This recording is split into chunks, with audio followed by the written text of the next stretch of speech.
কটিয়াদীতে অসুস্থ বিএনপি নেতার খোঁজ খবর নিতে তার বাসভবনে জেলা বিএনপি সভাপতি ও বস্ত্র ও পাট প্রতিমন্ত্রী শরীফুল আলম।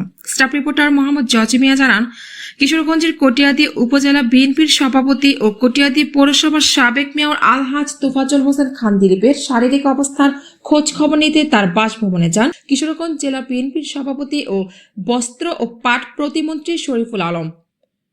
শনিবার বিকেলে কটিয়াদী উপজেলার আচিমিতা এলাকায় আয়োজিত একটি মিনি ফুটবল টুর্নামেন্টের ফাইনাল খেলায় প্রধান অতিথি হিসেবে অংশগ্রহণ শেষে তিনি সরাসরি অসুস্থ বিএনপি নেতা তোফাজ্জল হোসেন খান দিলীপের বাসভবনে যান। সেখানে তিনি তার শারীরিক অবস্থার খোঁজ খবর নেন এবং দ্রুত সুস্থতা কামনা করেন। এ সময় জেলা ও উপজেলা বিএনপির বিভিন্ন পর্যায়ের নেতাকর্মীরা উপস্থিত ছিলেন। নেতাকর্মীরা অসুস্থ বিএনপি নেতার সুস্থতা কামনা করে তার পাশে থাকার প্রত্যয় ব্যক্ত করেন। দীর্ঘদিন ধরে অসুস্থ হয়ে বাসায় চিকিৎসাধীন রয়েছেন উপজেলা বিএনপির সভাপতি ও সাবেক মেয়র আলহাজ তোফাজ্জল হোসেন খান দিলীপ। বিএনপির সভাপতি তোফাজ্জল হোসেন ব্যক্তি এসেছিলেন, তার সহ সফর সঙ্গী যারা আসছে সবাইকে আমরা ধন্যবাদ জানাই। আসলে আমাদের বাংলাদেশ জাতীয়তাবাদী দলের ৬ নং আসফিদি ইউনিয়নের নেতৃবৃন্দ যারা আছে, আমরা আসলে আজকে খুবই খুশি।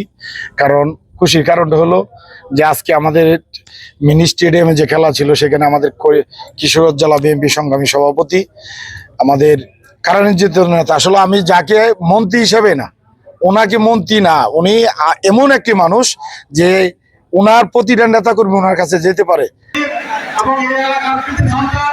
ওনার পরামর্শ মতো আগামী ১ বছরের মধ্যে এই কটিয়াদীতে সরকারিভাবে একটা মিনি স্টেডিয়াম হবে এবং এই মাঠে এই যে অবয়ব চেঞ্জ করে দেওয়া হবে ইনশাআল্লাহ। আমরা কেউ ব্রাজিল, কেউ আর্জেন্টিনা, কেউ বিভিন্ন টিমের সাপোর্টার, আমরা সবাই অপেক্ষা আছি। এমন একটা মুহূর্তে এই খেলাটা হচ্ছে, দেশবাসী সারা পৃথিবী উন্মুখ আছে সেই ফুটবলটা দেখার জন্য। আজকে যে মাঠে খেলা হচ্ছে, মাঠটা অত্যন্ত সুন্দর, পরিবেশটা অত্যন্ত ভালো। আমি এই মাঠে একবার একটা জানাজায় এসেছিলাম, পাশে একটি স্কুল আছে, আসফিদা জর্জ ইনস্টিটিউট স্কুল।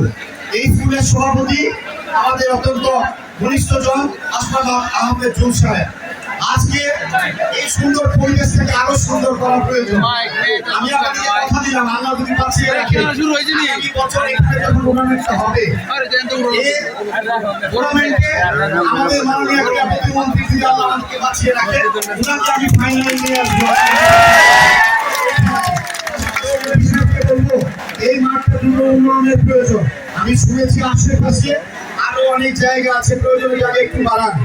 ইনশাআল্লাহ আপনি যে পৌরসভাতে করবেন, এরপরে যে দ্বিতীয় স্টেডিয়ামটা হবে সেটা হবে এই মাঠে।